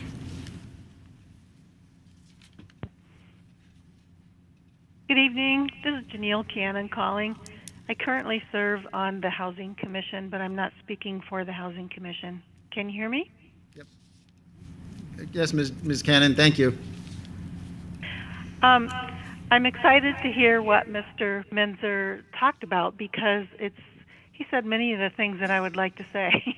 But part of the charge of the Housing Commission is to advocate for housing on behalf of low and moderate income people and senior citizens. And there's a couple of issues I want you to take into consideration as we grasp with this whole Northern Tier and the land use plan. As Mr. Menzer mentioned, it was created more than 5 years ago. In 12 years, there will be more people over the age of 65 than there will be children in this state and in the whole country. That has never happened in the history of the United States. Every day, there are 10,000 people turning 65. And the fastest growing demographic right now is people over the age of 80. And the way that the housing market is now, younger people, more than 50% of our population cannot buy a house right now. It requires a 30% cash down payment, which they can't afford, and they're being bought out by people who already have the cash to buy a house. And the housing prices, as we all know, are just skyrocketing, which is causing our rental prices to go up as well. And when you are a senior citizen living on a very fixed income, I have talked with 3 seniors who have been priced out of their apartments in the last month. We are in a housing crisis, and I would like us all to focus on how quickly can we as a community come together and address the housing needs of people who are not part of the 4% or higher who do not have assets who live in these resort assisted living places that cost $4,000, $6,000, $8,000 a month, or a buy-in community that starts at like $165,000 plus $2,000, $3,000, $4,000 a month to live there. That's what's out there. And if you can't afford that, and if you don't have someone who can come and take care of your needs as you age, your option is to go into a nursing home. Most people don't understand that if you do that, you must spend down all of your assets, and then they take your Social Security payment, and you'll get $25 or $50 a month for incidentals. And this is coming to a future near you if you get the gift of growing old. We all don't get that. But these assisted living resort communities that are being designed and built, please know that they are not regulated. They're not regulated by the federal government. They're not regulated by the state. The developers conceive these ideas. They build a great community, but nothing is guaranteed. I know of a place right in Meridian Township that only has 25% occupancy rate right now because they have no staff. They don't have the medical staff that were promised to the residents. So they're charging $75 for somebody to come in and help take one's coat off. You can't get Meals on Wheels if you live in one of those residences. And it's very, very expensive. Now, if you want to spend all of your 401k or whatever assets you have on that type of lifestyle, then that may be a good fit for you. But most people that I know of who worked in government jobs or university or hospital jobs, that isn't the way you want to spend whatever savings you might have accrued over a lifetime of service. So this is what I wanted to talk about. Please, let's dream up. Like Mr. Wolf said, let's get someone to design a self-supported village neighborhood in that northern tier where you have affordable, sustainable, and accessible housing for low, moderate, and also senior housing where you can walk to the bakery, get to the drugstore, go to the green grocer, all walking. You know, the things that you need for daily living. Let's create a northern tier village there where you can have bus system to get you wherever else you need to go in the township or the county. As a member of the local advisory committee to CATA, I know Executive Director Funkhauser would love to create a transportation opportunity there. That's what I have to say, and I hope I've given you food for thought. And thank you all. And Mr. Menzer, I'm very excited about what I heard you talk about. Thank you. Thank you, Ms. Cannon. Is that it, Ms. Reales? Okay. Yes, that thanks. is everyone. Mr. Menzer, item 8.3. Yes, thank you very much. So this is an item that I was hoping to at least begin discussions about a work plan for the year. This is something I've done with other planning commissions. You may do this. I didn't see anything immediately that jumped out at me that there's a work plan in the last couple of years, but the last couple of years have been kind of strange. So what I'm really hoping, I'm kind of just sharing a couple of the goals that I've got as the planner here. And a lot of these are based on the near-term action plan that we talked about before, priorities of City Council. But what I'm identifying, and not saying we necessarily can accomplish everything, but we've got to plan for it. But the update to the master plan, or at least going through the motions to consider the update, whether or not changes are made. That's something that's obligated, that state law requires. Considering opportunities to the future land use map, we talked about that, the northern tier area, again, through a housing perspective specifically. Tackling the items in that near-term action plan, we talked about the PUD ordinance, and then accessory dwelling units is a new concept, but it's certainly something that could be implemented here. if there's interest. Shaping the Avenue implementation, so that's that downtown adjacent overlay district. And then redevelopment ready, the one that we haven't talked about tonight much is the redevelopment ready certification. I can detail what that means, but one of the big limitations, and frankly why we're not certified now, is the development process and approvals that are required. So the development, we can get into this, I won't take too much time, but right now it's required to have a public hearing, most developments, Planning Commission and City Council. Ultimately what the MEDC wants to see and what communities they're willing to certify as redevelopment ready are those that do not have public hearings at the City Council level for developments that are by right. So right now that is something that is a requirement. City Council is ultimately aware of kind of what the standards are for RRC certification. What I can do at a future meeting is delineate those, and a lot of them would be pretty significant changes to the development review process right now.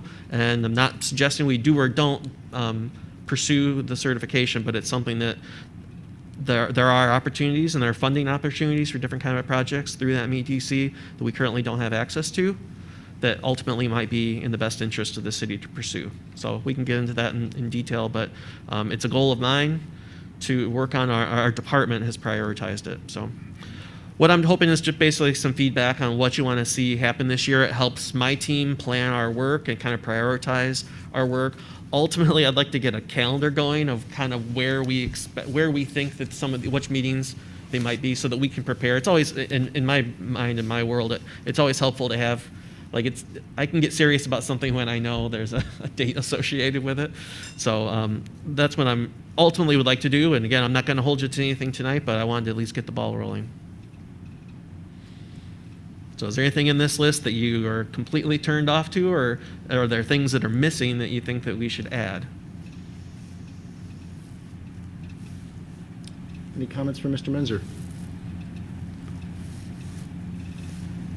I've got one somewhat fine-grained compared to what you're looking at here, and it's something I've thought about for quite some time now, but it is definitely planning related, or at least land use related, and that's, I'd very much like to see the return to on-street overnight parking. If perhaps just in a pilot area, fine, but I'd very much like to see that the already created paved areas that we've got throughout the city being put to use for more than just storage of automobiles during the day.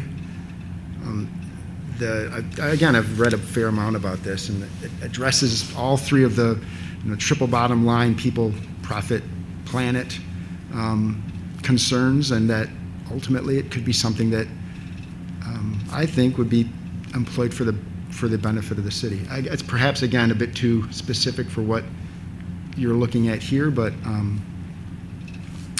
I'd be interested in working toward that as a goal.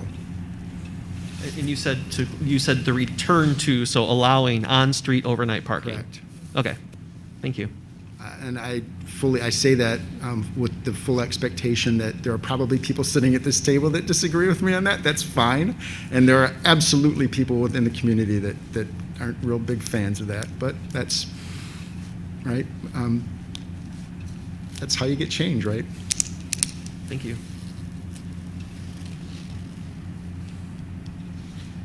At the risk of throwing out a completely crazy idea, one of the things There we that go. I've- Let's both do it. Yeah, right. I like your idea. I think there's a lot of questions about that. I wonder if there's a way, and I might just be too new to serving on this commission, but I wonder if there's a way with some of the overlap that we've seen with the Housing Commission to more routinely gather feedback from residents and the community about what they envision for housing and planning efforts. I know there's been more of an effort to post some of these things on the City of East Lansing website, which has been great. But I just wonder if there's a way that we could maybe routinely gather community input on what our local residents want to see when it comes to the types of proposals that come into to the Planning Commission, because I've at least from my perspective, it's been really helpful when we've had public comment and we've heard from citizens to get an idea of what they're looking to see, and gives me another lens when we go through and hear some of the proposals. So if there's a way to gather some continuous feedback in some manner, I that would be beneficial, I think, on my end at least. Commissioner Williams. Thank you. Well put, Commissioner Lapine. Maybe following up on that comment just a little bit, I found it really helpful and informative when we met jointly with the Housing Commission. I'm wondering if, especially as we talk about the northern tier, and especially as we talk about some of those objectives and goals in that plan, it might be helpful to do another joint meeting at least once to just share some thoughts and see if we're all on the same page. Sometimes I feel like city council's over here and we get a referral or some direction, and we kind of guess about exactly what they mean. We don't seem to talk to other bodies within city government very often, and I'd like to see more of that. Thank you. Well put. Any other directives or questions or ideas for Mr. Menzer?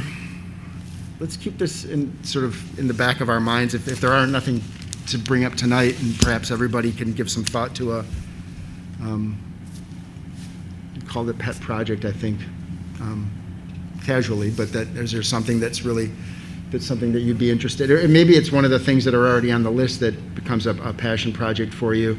I'd very much like to see that, given all the work that we did on shaping of the avenue, see that at least move forward to, so that council gets some thought, some feedback, and, ultimately whether or not it prevails. Sure would like to see that proceed. Any other comments from Mr. Menzer? Thank you very much. Absolutely. Get back to the top to my agenda here. I think I know where we are. There's a Commissioner Concerns, I think. There we go. Keep in mind that I'm working off an old agenda. Item 9, Commissioner Concerns. All right, I'm seeing none, so, oops, yes, I'm seeing one. Commissioner Wolf. Yeah, I just want to mention two things I came across in the last week or so, and I think I may forward something to all of you through email about the two issues. Found them particularly interesting. One has come up at the University of California in Berkeley over the last couple of years, where some homeowners near the campus have sued the university for expanding their enrollment too fast without providing housing. And they describe the effects that have happened there as things we all recognize having happened in East Lansing over the last 30 years of too many people living in a house. Someone mentioned a single-family house with 15 students living in it, noise problems, trash problems, et cetera, et cetera. I mean, everything in their complaint is familiar to downtown East Lansing residents. And first of all, I was surprised it took them until 2020 to reach that point, but they are somewhat smaller than MSU.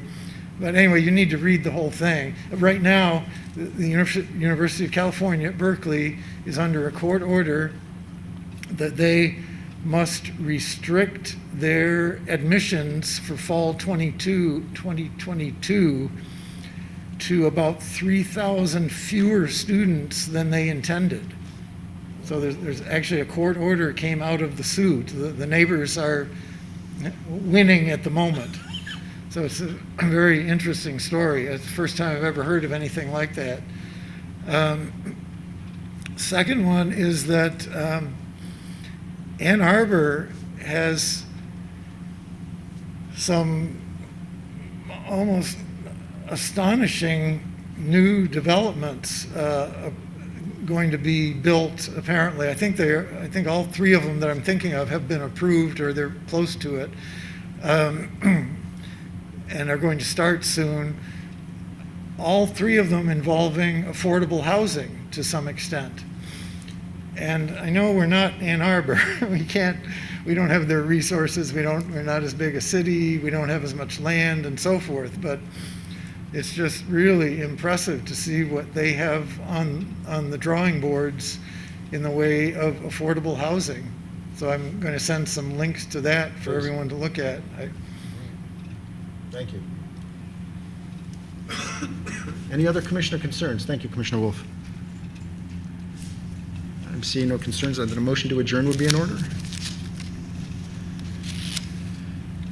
Move to adjourn. Second. It's been moved by Commissioner Wolf and seconded by Commissioner Lapine. Yes, and all those in favor, please signify by saying aye. Aye. And those opposed. We are adjourned at 8:59.